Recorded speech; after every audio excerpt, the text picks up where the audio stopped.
Hello guys, कैसे हैं आप लोग। I am back with a new video for the NEET 2021 student. जो भी बच्चे नीट 2021 के लिए प्रिपेयर कर रहे हैं उनके लिए ये वीडियो बहुत ज़्यादा बेनिफिशियल होने वाली है, क्योंकि मैंने इसमें आपका जो chapter 1 of class 11th, yes chapter 1 of class 11th physical world, जिसे कोई नहीं पढ़ना चाहता। सब लोग सोचते हैं कि इससे क्वेश्चंस नहीं आते, फालतू क्वेश्चंस हैं, फालतू के चैप्टर हैं, उसको क्यों पढ़ना है ना, टाइम वेस्ट लगता है आपको। तो मैं आपकी ये वाली प्रॉब्लम भी अब सॉल्व कर दूंगी, बिकॉज मेरे इस सिंगल वीडियो में आपको इस चैप्टर के फिजिकल वर्ल्ड के हर एज कंप्लीटेड मिलेंगे। ठीक है, चाहे आप एलन का ले लो, चाहे आप आकाश के मॉडल ले लो, या आप किसी भी बुक, ठीक है, प्रदीप SL या वट एवर DC पांडे, हर एज इस चैप्टर का मैंने कंप्लीट करा इस वीडियो में।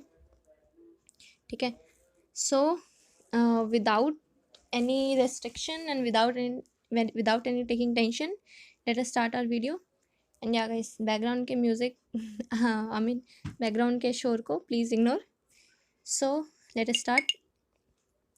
फर्स्ट ऑफ ऑल आपको, आप जब चैप्टर खोलोगे ना, तो आपको सबसे पहले उसमें मिलेगा टाइप्स ऑफ फोर्सेस। ठीक है, तो हमारे नेचर में 4 टाइप के फोर्सेस होते हैं। पहला ग्रेविटेशनल, आपको यहाँ पे जी नहीं दिख रहा, लेकिन या दैट इज़ ग्रेविटेशनल। मैं यहाँ पे ग्रेविटी लिख देती हूँ। ठीक है, ग्रेविटी तो आप और मैं हम सब जानते हैं। ओके, ग्रेविटेशनल फोर्स कौन नहीं जानता, बच्चा बच्चा जानता है।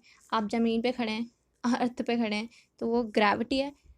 किसी भी दो चीज़ों के बीच में अगर अट्रैक्टिव फोर्स लग रहा है तो उससे हम बोलते हैं ग्रेविटेशनल फोर्स। ठीक है, हम अर्थ पे खड़े हैं, ड्यू टू ग्रेविटी, स्पेस में ग्रेविटी नहीं है तो वहाँ पे हम नहीं खड़े रह सकते। Okay, then electromagnetic force. Electromagnetic force यार नाम से पता लग रहा है कि इलेक्ट्रिसिटी की बात हो रही है, तो ऑब्वियसली प्लस और माइनस, इलेक्ट्रॉन और प्रोटॉन, प्लस और माइनस बेसिकली, इनके बीच में जो फोर्स लग रहा है, ठीक है, that is electromagnetic force. Third है स्ट्रॉन्ग न्यूक्लियर फोर्स। भाई स्ट्रॉन्ग है, वो भी न्यूक्लियस का फोर्स। न्यूक्लियस होता है, हम सबको पता है न्यूक्लियस के अंदर क्या होता है, न्यूट्रॉन और प्रोटॉन।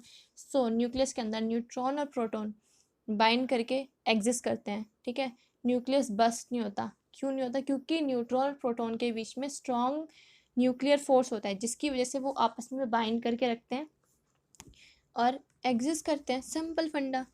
वीक न्यूक्लियर फोर्स, इसमें क्या है, जब हमने स्ट्रॉन्ग समझ लिया तो हम वीक भी समझ लेंगे।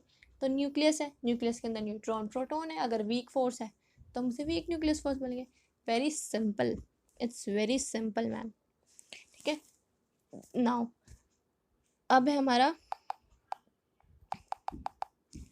न्यूट्रिनो। गाइस देखो, न्यूट्रिनो आपको NCERT में नहीं मिलेगा।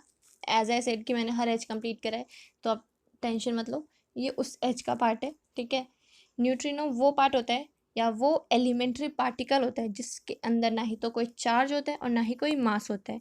Okay okay, now points to ponder. आप लोगों को ये वर्ड थोड़ा थोड़ा सुना सुना लग रहा होगा। एग्जैक्टली सही पकड़े हैं आप लोग। ये वर्ड NCERT फिजिक्स का ही है। ठीक है, वहाँ पे पॉइंट्स टू पॉन्डर समरी के साथ लिखा रहता है ना, points to ponder. But don't worry, points to ponder मैंने वहाँ से नहीं लिखे हैं, ये मैंने हर एज से लिखे हैं, सो दैट आपको आपकी हर प्रॉब्लम सॉल्व कर सकूँ मैं। ठीक है, सो फर्स्ट पॉइंट है हमारा, ये पहला पॉइंट है हमारा, most incomprehensible about world is that is comprehensible. ठीक है, most incomprehensible about world is that it is comprehensible. ये हमारा जो एक कोट होता है ना, ये एरिस्टोटल ने लिखा है। बस एरिस्टोटल भाई साहब ने लिखा है कि जब कि द वर्ल्ड मोस्ट इनकम्प्रहेंसिबल है, हमारा जो वर्ल्ड है उसे हम सारांश नहीं कर सकते उसका। ठीक है, लेकिन हम उसका सारांश कर सकते हैं। क्या आप भी सोच रहे होंगे ना, फालतू की बात है, बट यह दिया है एरिस्टोटल ने, पढ़ना पड़ेगा। So it's just a quote, आप इसको बस एक कोट से समझ लीजिए कि most incomprehensible about world is that it is comprehensible. तभी तो हम पढ़ रहे हैं, हम उसको कम्प्रहेंस करने की कोशिश कर रहे हैं। हाँ, आप और हम मिलकर कम्प्रहेंस करेंगे। सो या the next one is some particle has greater speed than speed of light, that particle is tachyon. Okay, ऐसे पार्टिकल जिनकी स्पीड लाइट की स्पीड से भी ज़्यादा होती है उसे हम टैक्योन बोलते हैं। ये क्वेश्चन AFMC में आया था नीट में, so that is very important, आप इसको अच्छे से देखना। नेक्स्ट है यार, ये तो बच्चा बच्चा बता देगा, बुक। ठीक है, पीसीज ऑफ फिजिक्स, ये एक बुक थी, इसका नाम है पीसीज ऑफ फिजिक्स। ये हमारे आइंस्टीन बाबा यार, अदर देन कौन हो सकते हैं इनके अलावा, आइंस्टीन बाबा के अलावा। सो आइंस्टीन ने बुक लिखी थी पीसेस ऑफ फिजिक्स, जिसकी वजह से हमें फिजिक्स पढ़नी पड़ रही है यार। उसके बाद है father of physics of 20th century, फिर से अगेन हमारे ग्रेट साइंटिस्ट द आइंस्टीन बाबा, उन्होंने लिखा है भाई, वही थे। उन्होंने जब लिखी है पीसेस ऑफ फिजिक्स तो हम उन्हीं को बोलेंगे ना भाई, उन्होंने बहुत सारे आविष्कार करे हैं जिसकी वजह से हमें फिजिक्स पढ़नी पड़ रही है। Father of physics of 20th century हम उन्हें कहते थे। एंड आपको यहाँ पे दिख नहीं रहा होगा, ठीक है, तो मैं बता दूं कि यहाँ पे लिखा हुआ है, यहाँ पे फादर ऑफ एक्सपेरिमेंटल फिजिक्स, यानी कि जो एक्सपेरिमेंट करते करते फिजिक्स को एक्सप्लोर कर रहे थे वो हमारे थे गैलीलियो भाई साहब, ठीक है। गैलीलियो ने लिखा था, मैं यहाँ पे लिख देती हूँ, यहाँ भाई उनको भी तो थोड़ा इम्पोर्टेंस देना बनता है ना यार, आप लोग राइटिंग और स्पेलिंग दोनों देख लेना, ठीक है। सो या गैलीलियो थे हमारे father of experimental physics. And यहाँ पे आपको छोटा सा कैलकुलस दिख रहा होगा ना, लिखा हुआ ये, अरे आजा भाई आजा, कैलकुलस, यस। तो कैलकुलस किसने दिया है? न्यूटन बाबा ने यार, उनकी वजह से हमें मैथ्स में और फिजिक्स में डेरिवेटिव्स पढ़ने पड़ते हैं, क्या कर सकते हैं। नेक्स्ट है हमारा, जो आपके लिए एक छोटा पैकेट बड़ा धमाका है।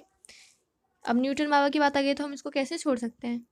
तो ये है बुक है, इन्होंने एक बुक लिखी थी प्रिंसिपिया, जिसमें इनके सारे सर्व ज्ञान इसमें लिखा हुआ है। तो उनकी बुक का नाम है प्रिंसिपिया, न्यूटन बाबा ने लिखी है। एंड यस गाइस, ये तो मतलब खाने वाला है, इसको तो खा जाना आप लोग, ये आप लोग बिल्कुल अच्छे से यार, अवार्ड्स जो मिले ना नोबेल प्राइजेस फॉर फिजिक्स, उसको तो आप खा के जाना, बिल्कुल रट के जाना, भर लो अपने दिमाग में बिल्कुल। सो या नोबेल प्राइज़ फॉर फिजिक्स, मैं इंडियन की बात करती हूँ। इंडियन जो थे सीवी रमन और चंद्रशेखर, ठीक है, इन दोनों को, ये दो इंडियंस थे जिनको नोबेल प्राइज़ फॉर फिजिक्स मिला था। ओके, सीवी रमन आप और मैं हम सब जानते हैं कि यार मेरे स्कूल में तो ग्रुप भी था सीवी रमन का। चंद्रशेखर इनको एस्ट्रोनॉमी इन फिजिक्स के लिए मिला था। एंड यहाँ पे मैंने बार्डिन ट्वाइस क्यों लिखा है, दैट मीन्स बार्डिन एक साइंटिस्ट का नाम था जिन्हें फिजिक्स में, यही एक ऐसे इकलौते साइंटिस्ट थे जिन्हें फिजिक्स में 2 बार, ठीक है, ट्वाइस, इन्हें 2 बार फिजिक्स में नोबेल प्राइज़ मिला है। और यहाँ मैडम क्यूरी का नाम क्यों लिखा है, अब आप ये लोग सोच रहे होंगे यार बायो वाले बच्चे तो याद कर लो, क्यूरी, मैडम क्यूरी, याद आया कुछ, वाइडल टेस्ट, हम, but don't worry, don't take tension, ये वो वाली नहीं है, ये दूसरी है। इन्हें जो अवार्ड मिले थे, ये मैंने इनका नाम इसलिए यहाँ पे क्यों लिखा, ये इंडियन नहीं है, बार्डिन भी इंडियन नहीं थे और मैडम क्यूरी भी इंडियन नहीं है, ऑब्वियसली नाम से पता लग रहा होगा आपको। Madam Curie